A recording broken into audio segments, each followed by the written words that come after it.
take your fears, your insecurities, your worries, you roll them all up into a ball, you turn those son bitches sideways and stick them straight up, then candy out! Pick your goal and stick fucking to it. You wishy-washy motherfuckers. I can't fucking stand you. I wanted to make sure that out of the 24 hours of the day, that I don't waste one single hour. Those hours were too precious. And so there I just want to tell people, don't give me this thing, I have a difficult time with the time and I don't have time for this and I don't have that. You have time. You make the time. And now, welcome to the Be Informed, Live Fit podcast, sponsored by FitnessInformant.com.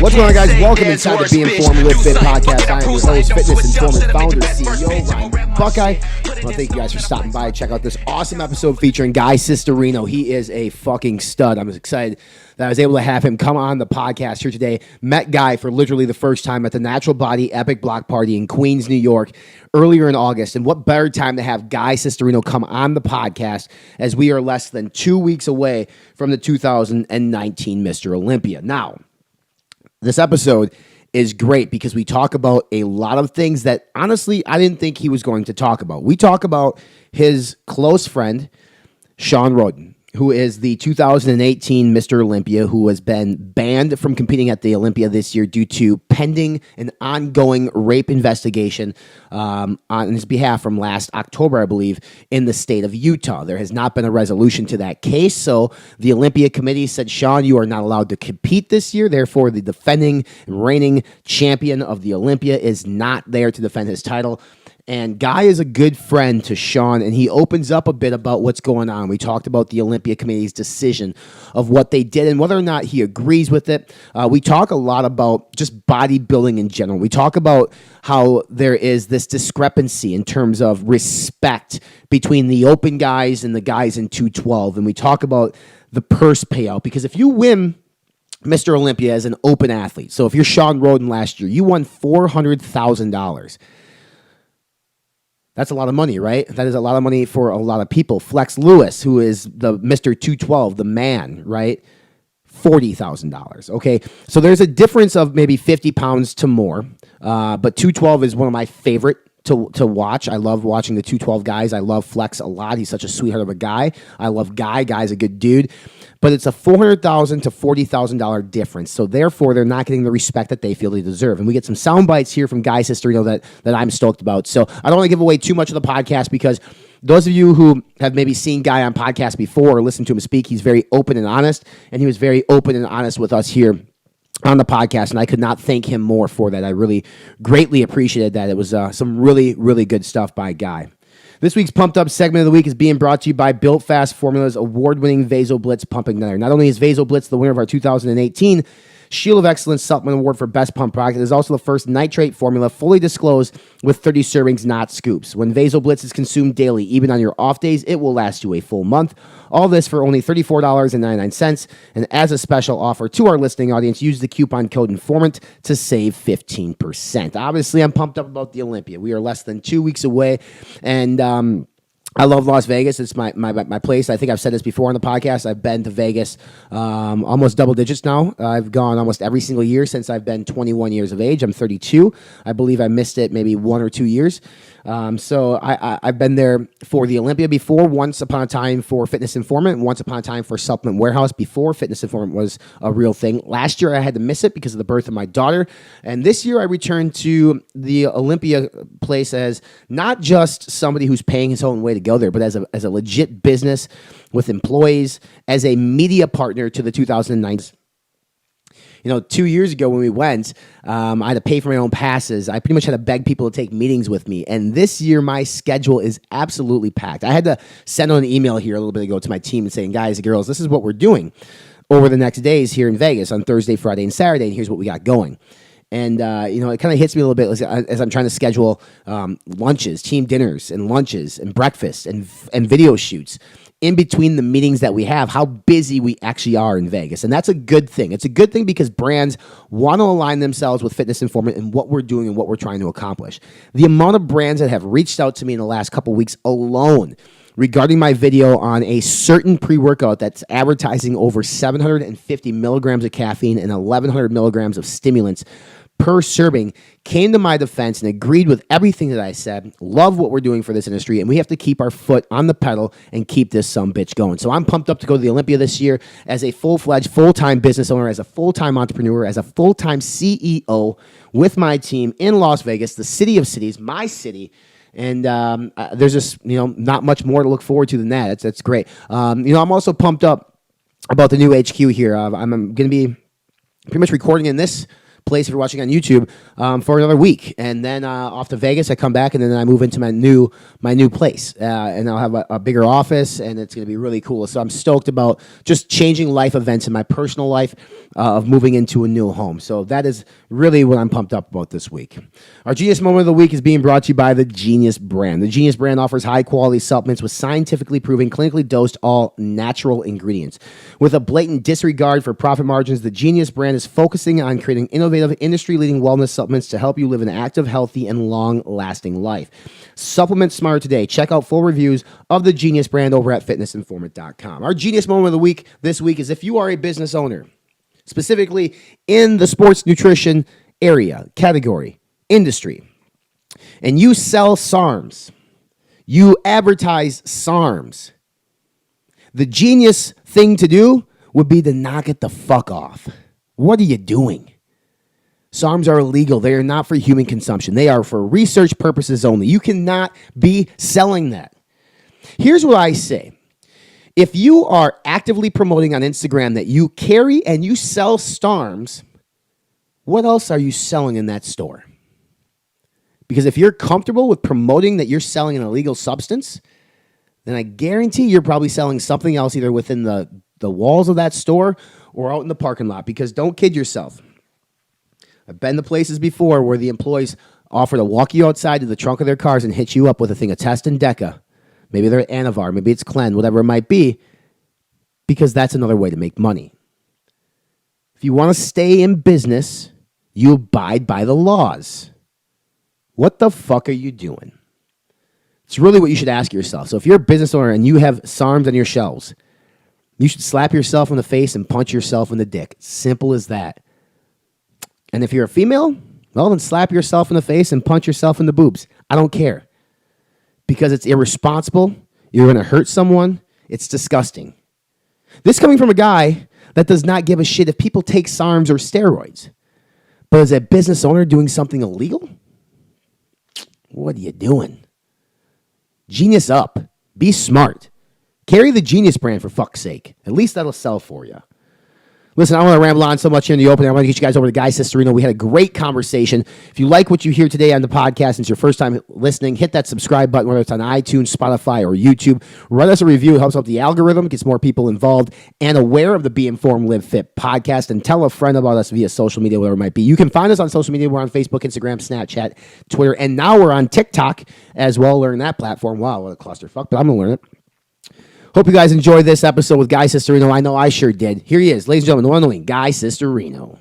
The BAR, Breakfast at the Ready, is finally here. The world's first protein bar made with real cereal pieces from some of your favorite cereals and the best cereals of all time. This bar has 20 grams of protein, only 20 grams of carbohydrates, with 5 of them coming from sugar, and 4 grams of fat, 190 delicious calories that you can fit in at any time. Any person can take this bar. Man, woman, child, whether you're working out, you're training to build muscle, or you just need a healthy snack throughout the day, the BAR is your solution. Go to redcon1.com and order the BAR Breakfast at the Ready right now.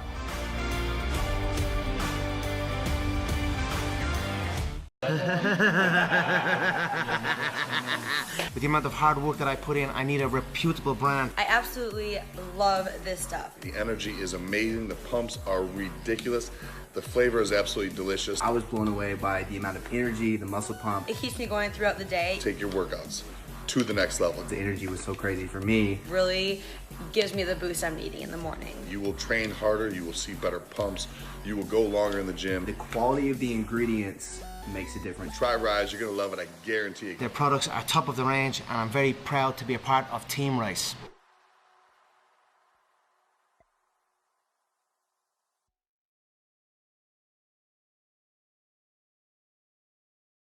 For the last 2 decades, we have been the best kept secret of the supplement industry. We've kept our heads down and worked. We pioneered full label transparency and full therapeutic doses because we believe that truly hard work requires truly effective tools. 2 decades is a long time to commit to one pursuit, but when you act with purpose and become centered in yourself, eventually you realize that you were born and bred for this.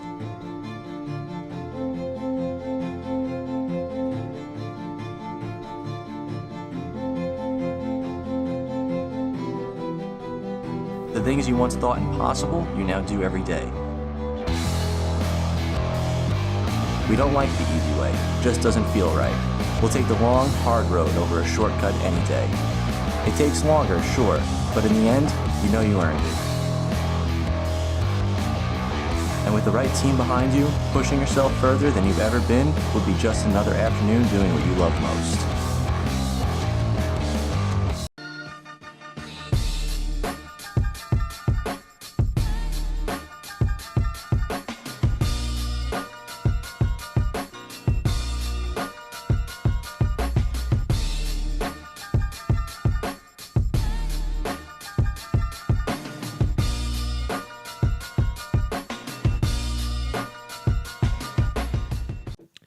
What's going on, guys? Welcome back inside the Be Informed Live Fit podcast. If you're watching via YouTube across the screen, this guy needs no introduction. Guy Cisternino.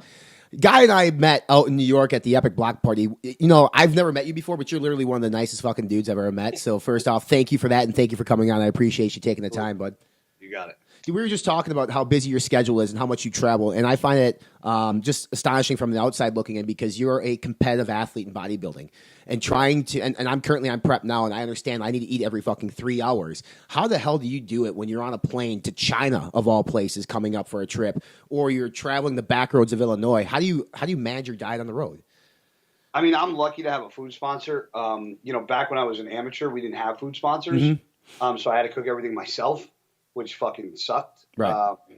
But now it's different. You know, with Trifecta, you know, they have all bulk food, so I just pretty much take my food. A lot of people don't know, but you can actually travel with your food. Yeah. And I have an OGO roller cooler bag that I've been using, since I was like an amateur. It's the only one that, I bought in like different ones of them, but they don't make them anymore, but you can find them on eBay. But they're like a $60 roller cooler, and I fit so much food in there. Yeah. And I travel with a hot plate. Everybody makes fun of me because I travel with so many suitcases, but one suitcase literally has my hot plate, my scale, a cup, a shaker cup, my protein powder, my pre-workout. So one suitcase is just all the stuff I need to survive as far as food goes, and like my cream of rice. And because when you travel places like even Illinois, you might not be able to find cream of rice. So I make sure I bring all my necessities with me. And then I usually just go to the food store, pick up veggies, pick up eggs, pick up Pam spray, and I'm usually ready to rock and roll. Is it a pain in the ass? Absolutely. Is it something you have to do as an athlete? Yeah, because bodybuilding doesn't pay my bills. And I think a lot of people get misconstrued as to how I pay my bills. And they think that they say, oh, you just make a living being a bodybuilder. And I'm like, no. Like, my living comes from, first of all, my house just got redone. But behind me, if you can see, that's all this is all custom shelving that I got put in. Because I do, not only do, I'm sponsored by MFit, I'm sponsored by Gas, I'm sponsored by Atomics, Trifecta. I do a lot of appearances, and I think the problem with a lot of bodybuilders nowadays is that a lot of bodybuilders aren't willing to travel. I have a lot of friends that are top bodybuilders that don't travel 16 weeks out. The difference between me, I cut my traveling schedule 2 weeks out. I will travel all the way up until 2 weeks before a show because that's how you make brands money. That's how you gain brand awareness. People want to see you when you're in shape. People always want to see you in the off season, guest posing. So besides like Jay and Kai, Jay will tell you that I'm probably one of the most heavily traveled bodybuilders, just because I don't say no to appearances, because your window of opportunity in the sport is very small. And if you don't capitalize on it when you have the opportunities to, when you retire, you're not going to have those same opportunities. So I try to get every opportunity that I can. I don't turn down appearances. I try to do as many guest poses as possible. I try to do as many store appearances, expos, because it helps myself for my brand being, Guy Cisternino, aka Quadro, like my Quadro line of stuff. And it also helps Gas, because I always wear Gas shorts, hats, hoodies, whatever. And then I also am representing MFIT. So I wear many different hats, but I feel that I wear them very well. And that's how I make my money. People go, well, isn't traveling tough? Yeah, but if traveling tough with food is the hardest thing that I have to do, that I really have no right to fucking complain about it. Well, let's sit on a flight to China for 12 hours. 18. Whatever. Yeah, it's even worse, right? Like, you're a guy that doesn't necessarily fit well into a seat. So, I mean, are you flying the lay down first class? Yeah. I mean, I travel so much that I have status with United. Mhm. So I'm platinum 1K. So like when we go to China, I'm in the lay down, but I'm in the lay down beds with the cubicle. But people, whether you're laying in a bed or sitting in a seat, people think it is more comfortable, and it is you have more space and more freedom and luxury of being in first class. But it still sucks. It sucks in first class rather than sucking in economy or economy plus. Like, it's still 18 hours whether you're in the caboose or in the front. Yeah, you're still sedentary. You're still sitting down. Paying for 18 hours. Right. Your blood's not flowing the way you want it to flow. You mentioned before, like, you lose the opportunities after you kind of walk away from bodybuilding at some point. I'd say yes and no, right? In your case, you're actually presenting yourself those opportunities post-retirement because you're actually going out making a brand for yourself. Look at somebody like Ronnie, obviously is Ronnie, but he still is in demand today as he wasn't ever.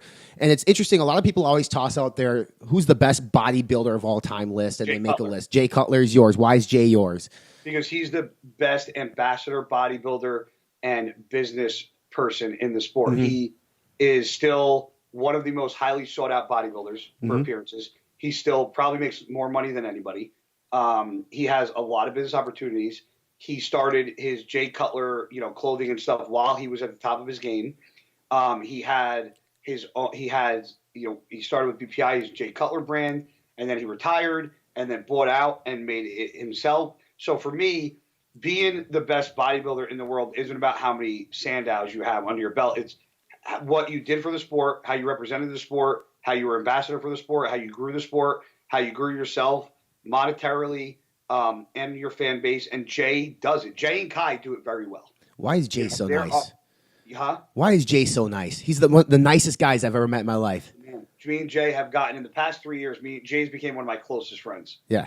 I talk to Jay almost every day. He's a great, so do I on WhatsApp now. We talk all the time. It's like, you don't have to make time for someone like me, but he does. Have you ever seen him pissed off? Yeah. Pretty good, entertaining?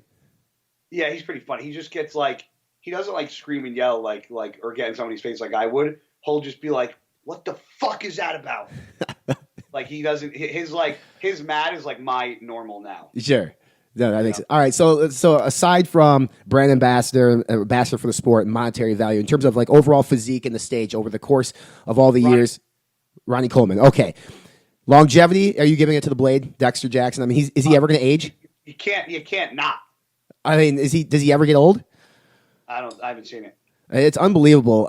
He just won the Tampa Pro, and it was amazing to see. Obviously, the Olympia of this recording is 2 weeks away. It's interesting. So you obviously are very active in this sport. The Olympia this year, some are saying, is probably the biggest down year. And I don't want to say that to be disrespectful to the competitors on stage, because I said it today on my live feed. Yeah, it's disrespectful to the ones who work hard, but what do they need to do? What needs to happen in bodybuilding to bring back the pizzazz, the Ronnie versus Jay, the Kai versus Phil, all the drama that we used to have in the sport? I said the best thing that could happen this year is Phil's automatically on the list because he is Mr. Olympia. And once you win the Olympia, if you guys don't know, once you win an Olympia, you never have to qualify ever again for anything in bodybuilding. So I said today on my live feed that what would make this Olympia 10 times better is if nobody says a fucking thing and Phil just shows up to the press conference ready to go. That would pucker up a lot of buttholes. Sure. How do you think he would do? He'd win. Yeah, I mean, he looked good. He's been releasing some pictures more and more as we're leading up to the Big O events. So, what about you, dude? I mean, you've competed in some of the biggest stages. What's the outlook for you here? I'm not going to call it the latter part of your career but I mean, in terms of what do you want to accomplish yet in bodybuilding? I mean, my goal is, so I'm 37. So, this year was my first year back after all the surgeries and shit. And I'm not done yet. There's 3 shows in November. There's Romania, there's Vancouver, and there is California. So I'm doing 1, 2, or all of them because my goal is to qualify for 2020 Olympia and not do a goddamn thing next year. Sure. To give my body a full year of an off season. So I will qualify next year. This is my first year competing besides my first year in 2010 that I have not qualified for the Olympia. Last year I didn't qualify because I didn't compete. But I've been to Olympia 6 times since 2000, and since I turned pro in 08, competed in 2010, and then I was at the Olympia every year from 2011 on. So last year was the first year I didn't go, and I wasn't in it, and Shawn won. He was, you guys know I'm the godfather of his daughter. Me and him are very close. So it sucks being on in the audience looking at the stage, but honestly, I'm not really that upset that I'm not there this year because Shawn's not there. Yep. The Olympia, this is going to be like that Chris Aceto calls like the asterisk Mr. Olympia, because there's so many things that aren't in place. You don't have a defending Mr. Olympia. You don't have Phil there. You have Dexter's the only Mr. Olympia there. Big Rammy's not there. They give a special invite to Cedric. Like there's so many like chess pieces that aren't on the fucking on the board right now that would make this Olympia be the best. Because if you had Phil, Rammy, and Shawn there, you could say this could be one of the most exciting Mr. Olympias ever. Yeah. But that's not the case, and we don't know what's going to happen.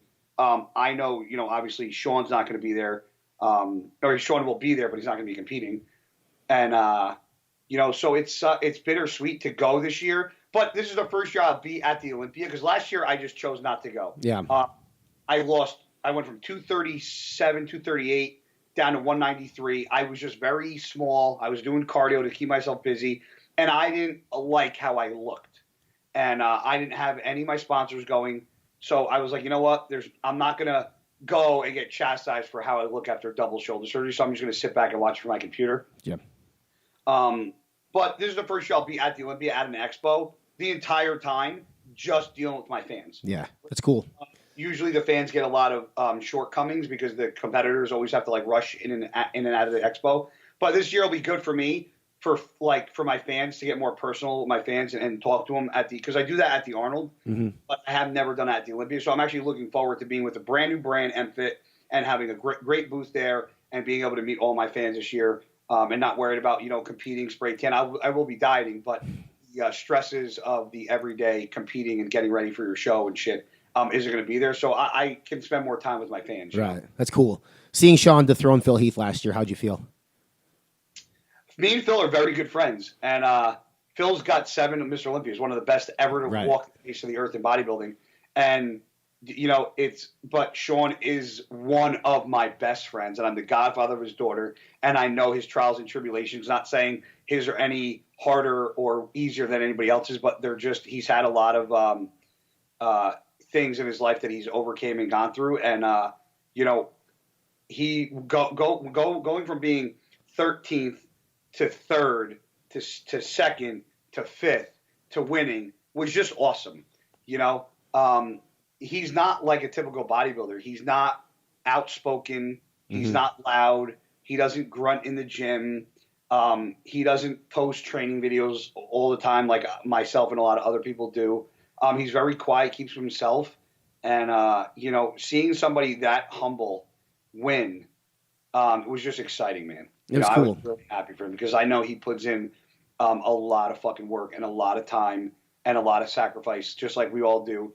And when you have somebody like that with that caliber of a physique, streamlined, no stomach, no distension, not a mass monster, very pretty physique, I like that. Yeah. I think that's the direction that, like Rammy's a mass monster, but he also has the combo. He's like the best of both worlds. He's huge, but he's also streamlined, small waist, big back, no distension in his stomach, very proportioned. So I'm glad that the sport started going in that direction. I think we're going to keep seeing more of that as well. It was interesting because last year, all the buzz was like Phil's going to take home the 8th one. It was a foregone conclusion going into that weekend he was going to win.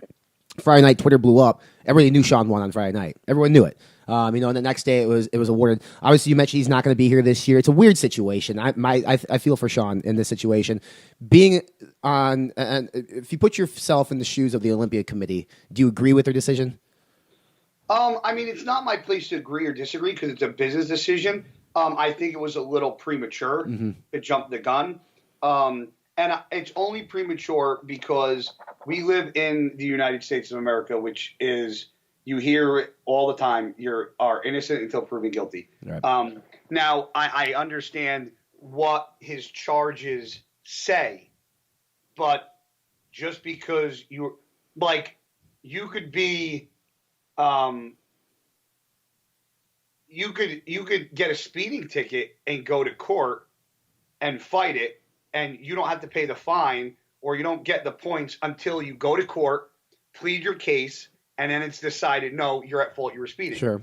Shawn doesn't get that luxury, and I know he was fighting very hard to get his case heard prior to the O. Now, I know when his case is. It is not before the O, which is why he's not going to be able to do it, because he tried to get it expedited, because this is his livelihood, and he's missing out on $400,000 if he wins. He is competing in San Marino in November, because he didn't get banned. People forget he didn't get banned of competing in the IFBB. He got banned by the Olympia committee. Right. When you look at things from a business standpoint, it's like, are people going to get mad that Shawn got accused of something and is competing, or are the fans going to get mad that he got accused of something and then people jumped the gun and pretty much said, no, he's guilty, because we don't want him here because of what he might be guilty of, or now, because now if you look at it from a different perspective, how is it going to look if he's found innocent? Right. And he wasn't allowed, because then the Olympia committee could get backlash. I mean, what are they going to say? Oh, we did it because we didn't want bad press. Right. I mean, there are a lot of bodybuilders who have been arrested and found guilty for a lot of other things, not saying that, getting accused of rape or selling steroids or being a drug dealer or, just, fighting, or whether it was immigration stuff. Like, there have been a lot of fucking, what's his face? Silvio Samuel was in jail for beating the shit out of, or for domestic violence for a couple years. He's now competing, and he was found guilty. Yeah. I mean, listen, there's two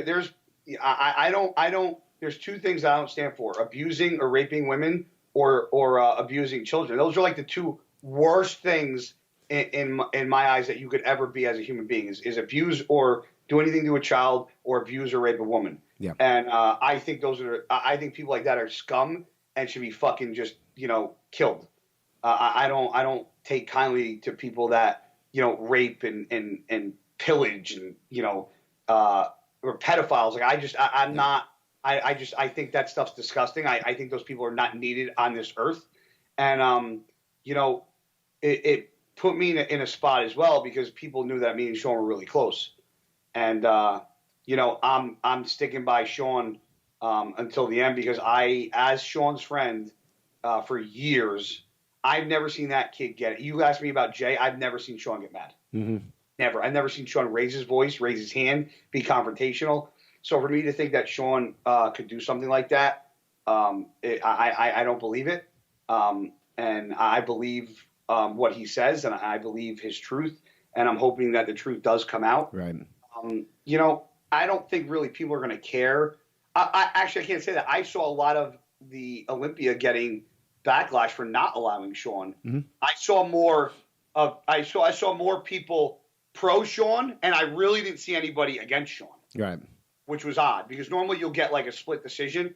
I saw nothing but positive stuff about Shawn. So I just hope, I think, listen, I get that they did it from a business standpoint.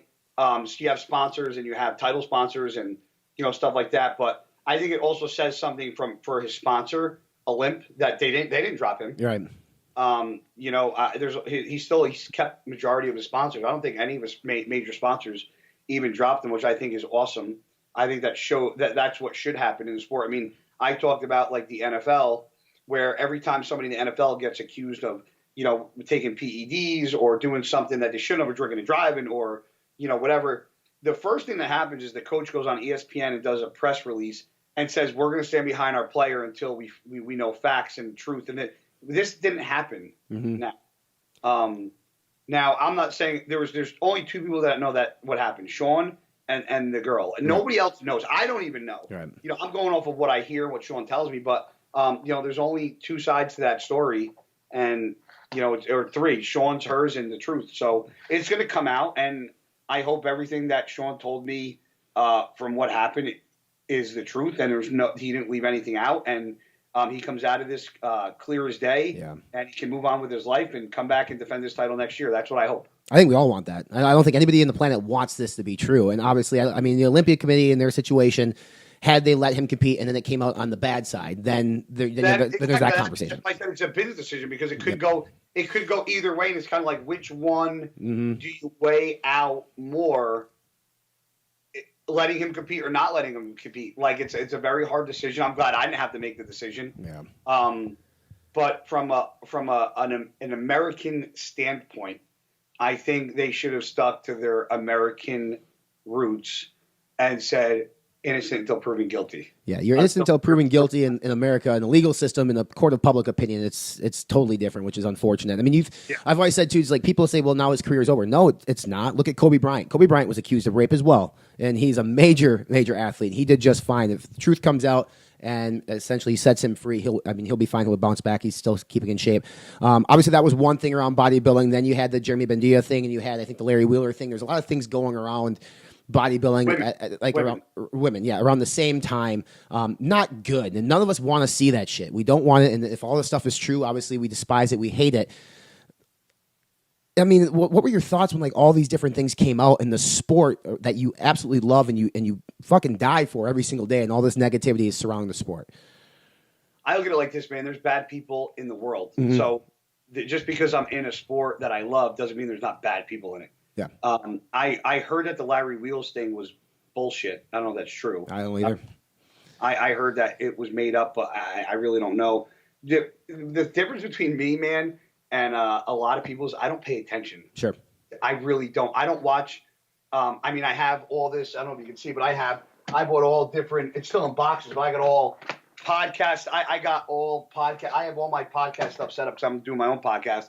But I don't listen to podcasts. Yeah. I don't go on YouTube. I don't watch interviews. I don't watch dramatics because I have better things. Like you said, I don't know. That's good because that proves you don't sit in front of your computer watching fucking YouTube all day. I got time for that. I have better things to do with my life, my house, my dogs, my career than sit on YouTube and watch drama. Yeah. Like as long as the drama's not about me and as long as negativity's not coming my way, I don't give a fuck what everybody else does. Mm-hmm. You know, I'll defend me, I'll defend my friends, and I'll defend my sport. Right. But if you do something out of character, out of context, or disrespectful to others, like I'm not worried about it. I can't worry about everybody's career and everybody's poor decision making. I got too much shit going on to worry about everybody else. I've never had a problem with Jeremy. I think Jeremy's a nice dude. I never let my relationship with people reflect on how they treat their girlfriends or how they treat other people. As long as they treat me with respect, that's kind of how I base it. Do I know facts of Jeremy's case or Larry's or Shawn's? No. Do I hope it's all bullshit and they're all innocent? Absolutely. Is that going to be the truth with all these cases? Absolutely not.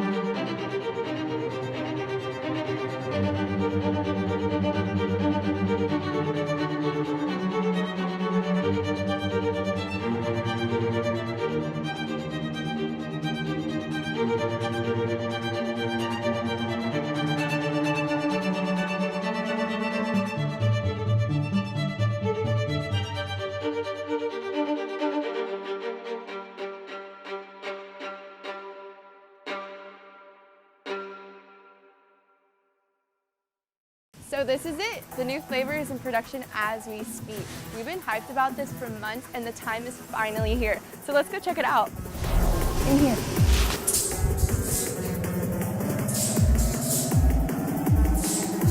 This is it.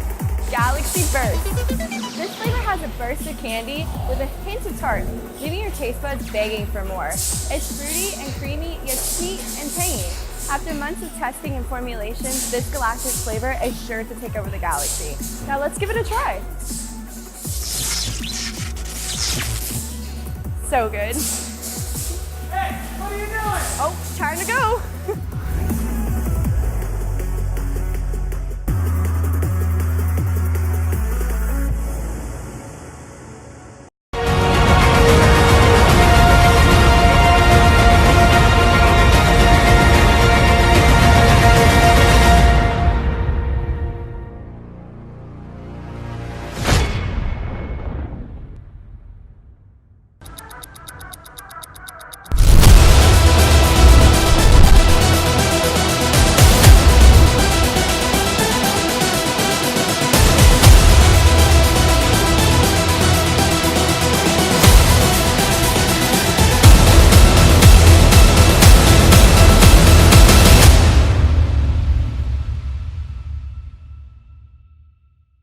Bulging Banana is banana milkshake flavor, but we want to take that to the next level today, and I want to show you how to make a delicious, low-calorie, high-protein banana milkshake using the goat. So let me walk you through the ingredients. We're going to need 1 cup of ice, 1 scoop of Bulging Banana goatine, 1 cup of coconut milk or almond milk. I recommend less than 50 calorie per serving kind if you're cutting. And some type of lower calorie whipped topping. You're gonna need 4 tablespoons of this. This is only 25 calories per 2 tablespoons. And last but not least, we need 1 frozen banana. So let's blend these up and see how it tastes.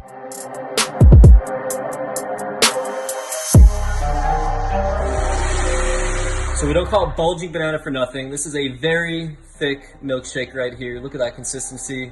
Let's give this a try. Absolutely delicious. Fits in my anabolic window. Cheers, guys. Yummy. Athlete sponsorships in this industry, because a long time ago, and by a long time ago, I mean, it wasn't so long ago, guys like Jay, guys like Phil, we're getting huge contracts, right? You don't see that anymore. And I speak with a lot of business owners in what I'm doing, and they're afraid to spend money on athletes now because athletes can kind of up and go from brand to brand, take that brand loyalty with them, right?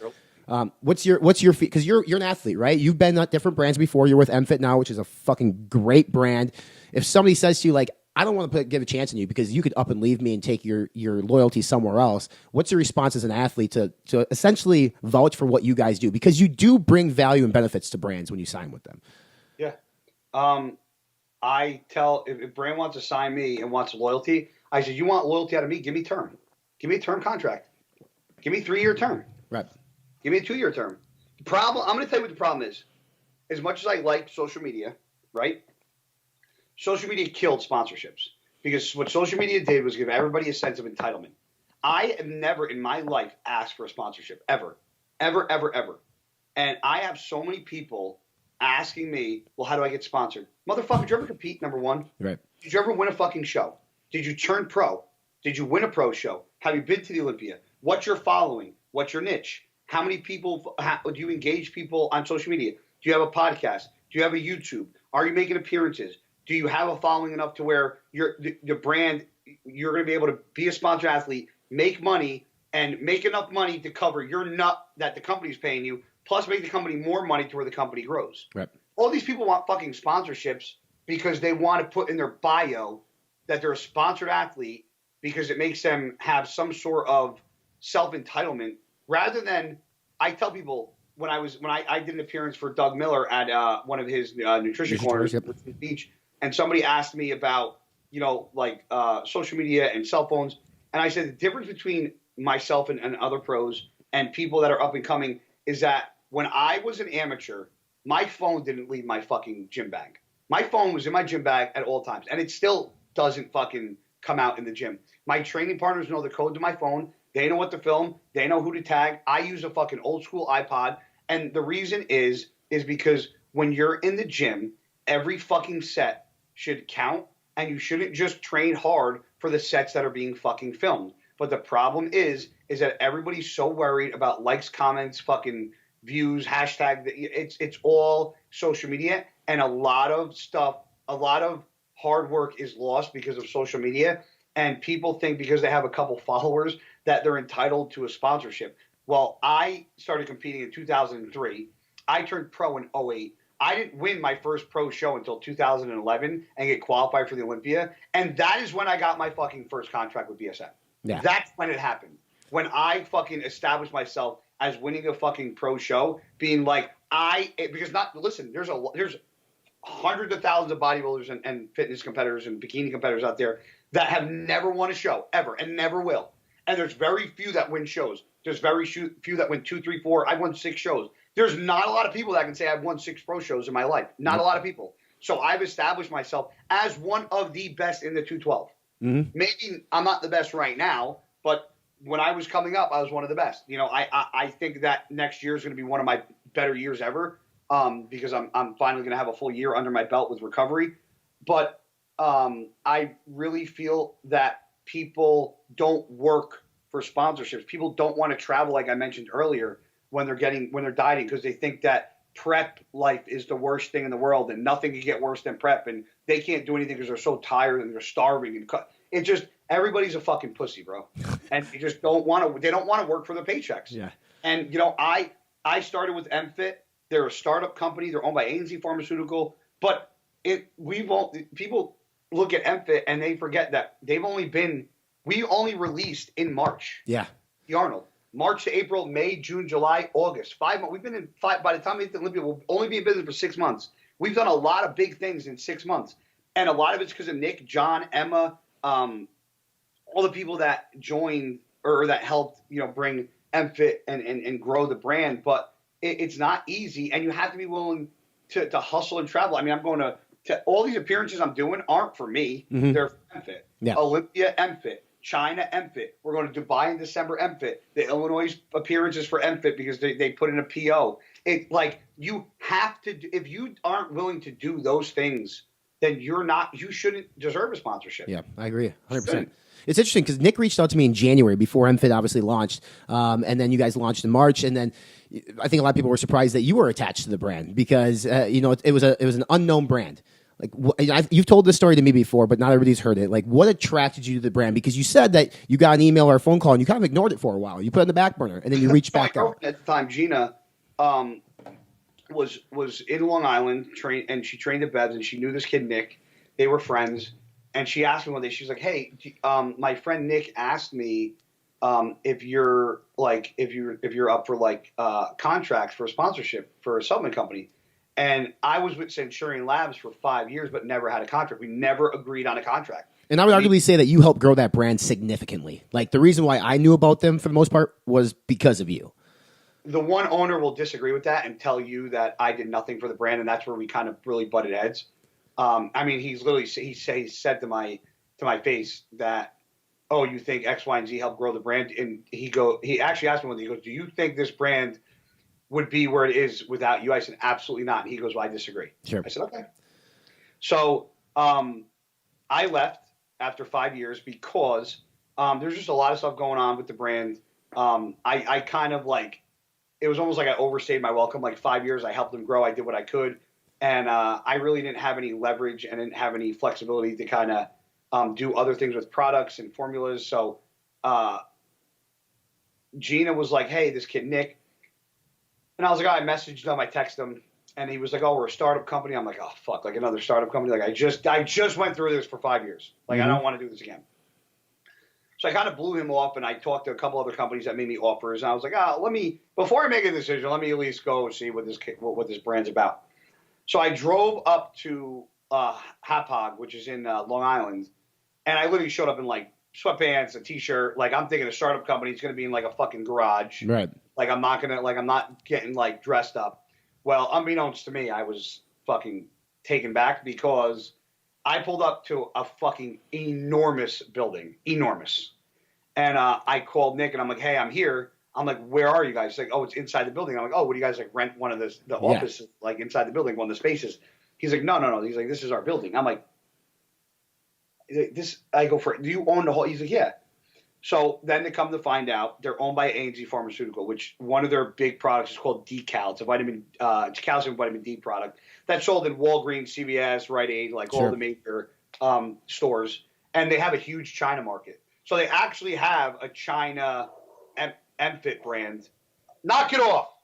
They actually have my buddy just stopped by. They actually have an MFit for China. Yeah. Like, because when you do international sales, you have to conform to their regulations over there. So every different country is going to have different regulations as far as what is allowed on the back of the nutrition panel. So that's why I'm going to China, because there's a big event over there, a big expo. It's called AFEX right after the Olympia. So that's why we're heading over there. So they had that already launched. They had all the formulas and products were already being made. I sat down, signed a non-disclosure, saw the products. I was shocked that some of the formulas were as good as they were. Mm-hmm. And they wanted the one thing that I really liked. We have a product called Mass Advantage. Yeah. Which is our like post-workout, like it has the protein, the carbs, the fats, the 7 grams of MCT oil, 350 calories. It's got 20 grams of protein. It's got carbs in it. It's got low sugar, but it's very similar to the product that I originally launched with Centurion called Unrivaled, which was protein and cyclodextrin, because I got so sick of going to the gym and bringing 2.5 scoops of protein, 2 scoops of carbs, because you have to always blend everything together. It was like a la carte. Mm-hmm. Well, I saw that and I was like, that's really funny, because that's very similar to it's actually a better formula because it's more well-rounded and complete than my formula was, because I didn't have the MCT oils and all that stuff in it. So that really took me by surprise. And then there's no artificial sweet dyes in anything. Mm-hmm. And they're FDA inspected, GMP certified. They do in-house manufacturing. They're just a good brand. And I was looking at my longevity with the company. What company can I be with till I retire and stay with after I retire and still help out the brand as an athlete or R&D or formulas? And I was like, this is the brand that I can go with. And it was a risk, just like it is every time you leave a company and go to a different company. It's more of a risk when you go to a startup company. But it has been the best move that I made. Since I've been there, we have grown a bunch of accounts. We have distribution starting up in Australia. We're going to Dubai, to the Dubai Muscle Show in December. We have distribution lined up there for meetings. We're going to China. So I'm doing more traveling now than I did with my old sponsor, and I was with them for 5 years. Yeah. So that alone shows how fast our gears are turning. Let's 2 final questions here, and then we'll let you get out of here. First one is, you mentioned coming back, potentially competing in the Olympia stage in 2020, or taking 2020 off, or being in the Olympia stage 2020, right? Well, I'm hoping to qualify in November and taking all the rest of next year up until the Olympia. So Flex obviously is no longer, he's retired from 212, but he never said he was officially retired. Do you know what he's going to do now? Probably open. How do you think he's going to do? He's done open shows before. Okay. And Flex has never competed really heavy. And I know Flex is one of my best friends. I was in his wedding. Me and him are very, very close. And he's a genetic freak with a hard work ethic. And those 2 things combined are very hard to find. So I think he will. Do I think he's going to win an Open Olympia? No. Sure. Do I think he has the potential to win open shows and be top 5 at the Olympia? Absolutely. Do you guys get enough credit for being in 212 compared? Because everybody talks about the open guys, right? No. What do you think you'll ever don't get? Enough credit specifically because you can't say that we're equals when we're given $40,000 for prize money for first place at the Olympia and the Open's given $400. You can't tell me that the Open guys train 400 times harder, because I will go side by side any Open competitor and destroy them in the gym. And I don't care who the fuck's watching. I will say that with a room full of Open competitors. Yeah. I don't care. That's the biggest thing. I mean, I love the 212 class. It's actually one of my favorite. I love 212. I love Classic. Open's fun. God, they bring it back to the Arnold. I mean, I would love to do the Arnold next year and then just do the Olympia. Like I would compete in March if the 212 got brought back to the Arnold. You guys heard that. Arnold peeps, get on it. Last question, Quadro, the nickname that everybody knows. I'm sure you've told the story a billion times, but the story behind Quadro, how you got it, and why it's so popular now. Okay, so I don't know why it's popular now. People like me for whatever fucking reason. So Quadro has nothing to do with my quads. People think it does. It's funny how it worked. So if you know me personally, my buddy Greg just walked in. But if you know me personally, you know that I'm not going to say drama. I'm just going to say that things in my life, there's always things that happen where there's some sort of scene where, whether it's somebody starting shit on the highway and I get out of my car, whether it's bad luck happening constantly. Like, for example, my dog blew out her knee, right? $4,700 in March. Had surgery, had it fixed. She got cleared. The day she got cleared for her knee surgery, I literally brought her home. She wasn't on the ground for 1 minute. She blew out her other knee. Jesus Christ. And then I had to take her to the vet this morning because her kneecap, she had surgery on both knees. And now her original surgery on her one knee, she has to get the kneecap pulled because the kneecap keeps popping out. So she's got to go for another surgery. So that's about $12,000 now since March I'm going to spend on her for her knees. It just, my buddy Chris Lecompte always used to say, he was like, bro, you're like a fucking scene. Like everywhere you go, there's a scene. Whether it's good or bad, there's always something going on around you. And so he would start to call me the scene. So I had stuff like when I was like first came up that had like hats that said the scene on it. And then one day he was at my house and he typed on the computer. He went to like an English-Italian translation and put the scene in, and the word for the scene or scenery or a scene was quadro. Okay, there we go. And he was like, dude, he goes, this is like a no. He goes, you cause a scene everywhere you go. He's like, you fucking got enormous quads. He's like, quadro. He goes, it's like two birds with one stone. Yeah. He's like, he goes, this is a perfect nickname. And I looked at it and I read it and I was like, pretty fucking badass. Right. I was like, people think it has to do with my legs. 100%. Yeah. That's why one of my hoodies I have, it says quad, like it has like the quadro, and then on the back it says make a fucking scene, because that it means a scene. Right. You know, like I'm seeing. But depending on how you use it, could mean a scenery, a scene, a frame, a picture, depending upon the usage of it in a sentence. But I started the line in 2012, and it was very slow in the beginning because social media. I think right around 2012 or 13. Is kind of when Instagram came to be. Yep. So it was very slow. Anybody that starts a clothing company knows, like the first couple of years, you lose a lot of money because you're giving out shirts to friends, family. This one, you want people wearing it. So I was dropping thousands of dollars. Like I would drop like $2,000 and be like, oh, this is such a big order. Now I drop $10,000, $15,000 on clothing orders like it's nothing. Mm-hmm.